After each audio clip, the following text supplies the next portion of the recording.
Good morning students, कैसे हैं? My self Santosh Sharma, DAV school Sikar. Genetics के हमने पिछले लेक्चर के अंदर हमने सेक्स डिटर्मिनेशन पढ़ रहे थे और सेक्स डिटर्मिनेशन की हमने 4 मेथड बताई थी।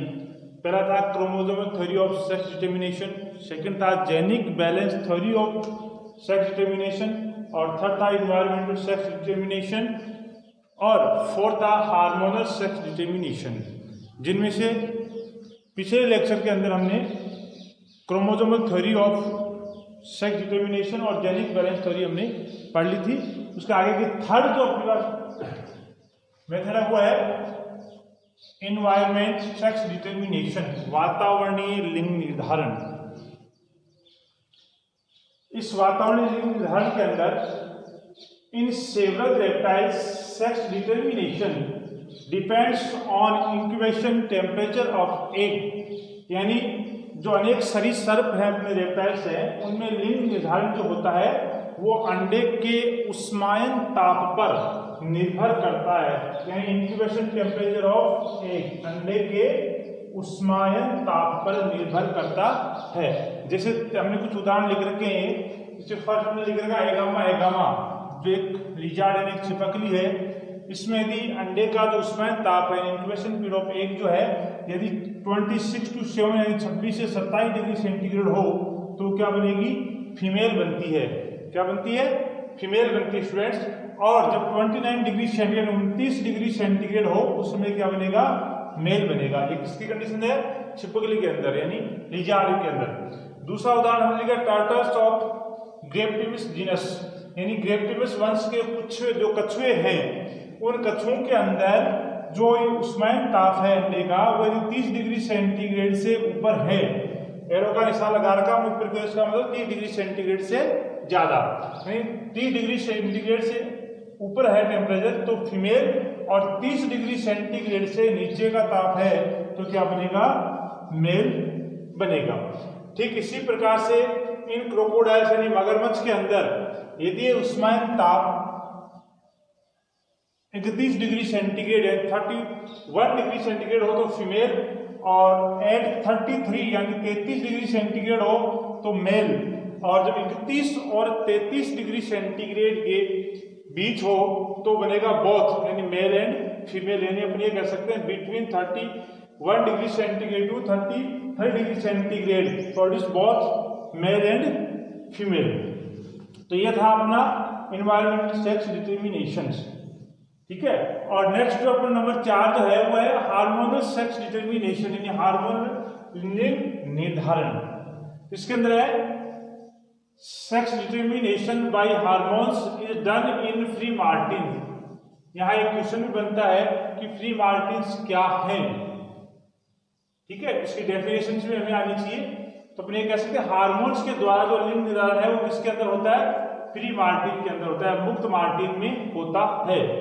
अब ये फ्री मार्टिन क्या होते हैं इसकी हमने डेफिनेशन लिख रखी है। फ्री मार्टिन क्या है? In pet animals when twins dizygotic twins are born female will be sterile and male be normal. यानी जब पालतू पशुओं के अंदर क्या है, पेट एनिमल्स के अंदर जब जुड़वा बच्चे पैदा होते हैं उन जुड़वा बच्चों में से एक तो नर हो और एक क्या हो? मादा हो। यानी जुड़वा बच्चे पैदा हो लेकिन जुड़वा बच्चों में क्या होना चाहिए? एक मेल और एक क्या होनी चाहिए? फीमेल होना चाहिए। और उन दोनों में से जो फीमेल होगी वो स्टेराइल होगी, यानी मादा बच्चा है वो बंदे हो, जबकि नर बच्चा है वो क्या हो? सामान्य हो। यानी फीमेल क्या हो? स्टेराइल हो, जबकि मेल क्या हो? नॉर्मल हो। और ऐसे बच्चे कब पैदा होंगे? जब 2 भ्रूण के मध्य सेवन संबंध होगा। कब पैदा होंगे स्टूडेंट्स? जब 2 भ्रूणों के मध्य सहवन संबंध होगा तब ऐसे बच्चे पैदा होते हैं। कौन से बच्चे? जिनमें एक मेल हो एक फीमेल हो, और मेल क्या हो? नॉर्मल हो, फीमेल क्या हो? फीमेल क्या हो? स्टेराइल हो। In this condition male hormone get active, male hormone get active first and then female internal genital organs get suppressed by male hormones. यानी इस कंडीशन के अंदर, इस स्थिति के अंदर नर हार्मोन पहले सक्रिय हो जाते हैं और ये पहले सक्रिय होकर मादा के आंतरिक यानी इंटरनल जो जेनेटल ऑर्गन है उनके विभेदन का क्या कर देंगे, ये दमन कर देंगे। कहने का अर्थ ये है, ये मेल हार्मोन पहले एक्टिव होकर जो फीमेल के जो हार्मोन्स हैं जिनके द्वारा जो फीमेल जेनेटल ऑर्गन्स है वो एक्टिव होते हैं उनको सप्रेस्ड कर देंगे, ताकि वो क्या है, फीमेल है वो क्या हो जाए, स्टेराइल हो जाए। Next point, therefore in this type of sterile female there is undeveloped oviduct, ovary and uterus and are called free Martin. यानी फ्री मार्टिन अपन किसको कहेंगे, ये अपने किसमें आता है, इस प्रकार की बंदे मादा यानी स्टेराइल फीमेल जिसके अंदर अविकसित अंडवाहिनियां अंडाशय तथा गर्भाशय हो, उसको अपन क्या कहेंगे, फ्री मार्टिन्स कहेंगे। यानी फ्री मार्टिन को अपन ये कह सकते हैं कि जब जुड़वा बच्चे पैदा होते हैं उनमें एक नर हो एक मादा हो, नर सामान्य हो और मादा क्या हो, अविकसित हो, या अपन ऐसी मादा जिसके अंदर जो है अंडवाहिनियां अंडाशय गर्भाशय आदि जो है अविकसित हो, तो उसको अपन क्या कहेंगे, फ्री मार्टिन्स कहेंगे। फ्री मार्टिन्स के उदाहरण लिख लेंगे इसके अंदर। Free Martin is normally found in pet animal. Free martin is normally found in pet animals like cow, sheep, goat and pig. यानी फ्री मार्टिन सामान्यतः पालतू पशुओं जैसे गाय, भेड़, बकरी, सुअर आदि में पाए जाते हैं। तो स्टूडेंट्स, आप इस हार्मोनल सेक्स डिटर्मिनेशन के अंदर फ्री मार्टिन्स की डेफिनेशंस और फ्री मार्टिन किनमें पाया जाता है, इस चीज को आप याद रखेंगे, क्वेश्चन पूछा भी जाता है। अब अपन देखेंगे सेक्स डिटर्मिनेशन इन ह्यूमन यानी मानव में लिंग निर्धारण। ये जो टॉपिक है वो 10th और 12th दोनों में इसके क्वेश्चन कई बार पूछे जाते हैं। 10th और 12th दोनों में से क्वेश्चन पूछे जाते हैं कि मानव में लिंग निर्धारण क्रिया को समझाइए। तो है क्या मानव में लिंग निर्धारण क्रिया, तो आप नॉर्मली आपको बता दूं कि मानव के अंदर 46 यानी 46 गुणसूत्र होते हैं, यानी 23 जोड़ी गुणसूत्र होते हैं, 23 पेयर। अब इन 46 गुणसूत्रों में से 44 गुणसूत्र यानी 22 जोड़ी गुणसूत्र तो नर और मादा दोनों में क्या होते हैं, समान होते हैं।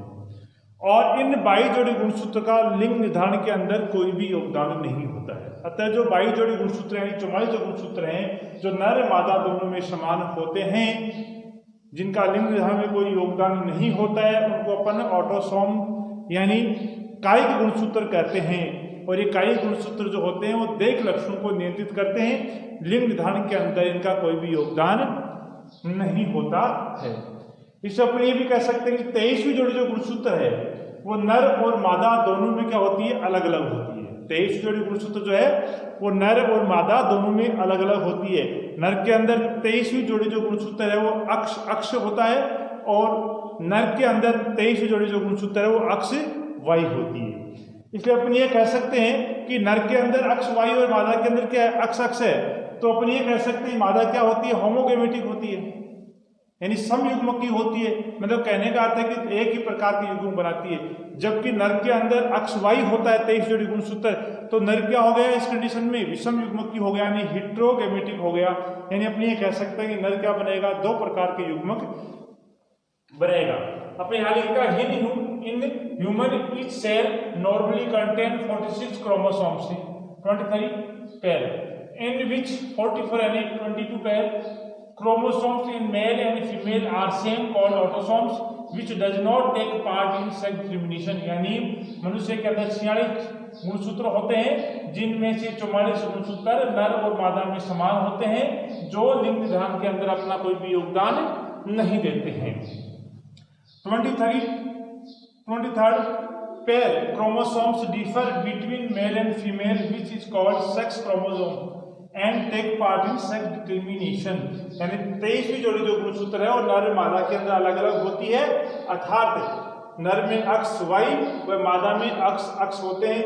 इन्हें लिंगी गुणसूत्र कहते हैं यानी सेक्स क्रोमोसोम्स कहते हैं। इनका लिंग निर्धारण के अंदर क्या होता है, योगदान होता है। In case of human male then that person is called heterogametic. In such situation, two types of gametes are formed in males. यानी मानव में जो नर है वो विषम युग्मकी होता है, अर्थात दो प्रकार के युग्मक बनाता है। यहाँ आपने लिख रखा है 2a प्लस XY, तो दो युग्मक कौन से बन जाएंगे अपने पास, a प्लस x और a प्लस y हो गया। फिर यहाँ पर ये कह सकते हैं कि यहाँ पर जो मेल है वो क्या हो गया, हेटेरोगेमेटिक हो गया। Female has only one type of sex chromosome यानी XX and therefore they form one type of gametes X only. Thus females are called homogametic, यानी मादा जो होती है वो समयुग्मक की होती है, अर्थात मादा में एक ही प्रकार के युग्मक बनते हैं। यानी मादा एक ही प्रकार का युग्मक 2a प्लस XX, यानी मादा क्या हो गई स्टूडेंट्स यहाँ पर होमोगेमेटिक हो गई है। यानी दो प्रकार के न बनकर कितने एक ही प्रकार के गेमेट बनाएगी, वो कौन से हैं, a प्लस x और a प्लस x। इस प्रकार 46 गुणसूत्रों में से आपको बताया कि 44 दोनों में समान होते हैं, जिनका लिंग निर्धारण में कोई योगदान नहीं होता है। 23वीं जोड़ी गुणसूत्र दोनों में नर मादा में दोनों में क्या होती है, अलग अलग होती है, इसका लिंग निर्धारण के अंदर योगदान होता है। अब देखिए स्टूडेंट्स, यहाँ हमने क्रॉस करवा रखा मेल और फीमेल के बीच, ठीक है। यहाँ में लिखा 44 प्लस XY और यहाँ लिखा 44 प्लस XX।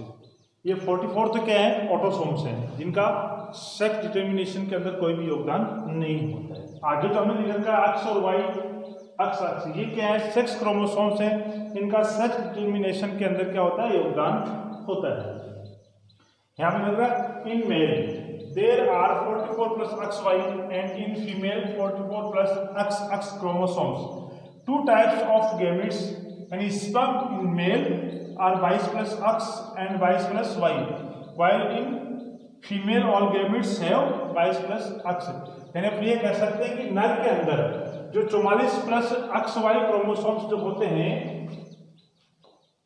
ये वाले, जब इन्हें गैमेट्स बनेंगे तो दो प्रकार के बनेंगे, तो 22 प्लस x और एक क्या बन गया 22 प्लस y। यानी अपन ये कह सकते हैं कि मेल क्या है, हेटेरोगेमेटिक है, विषम युग्मकी है।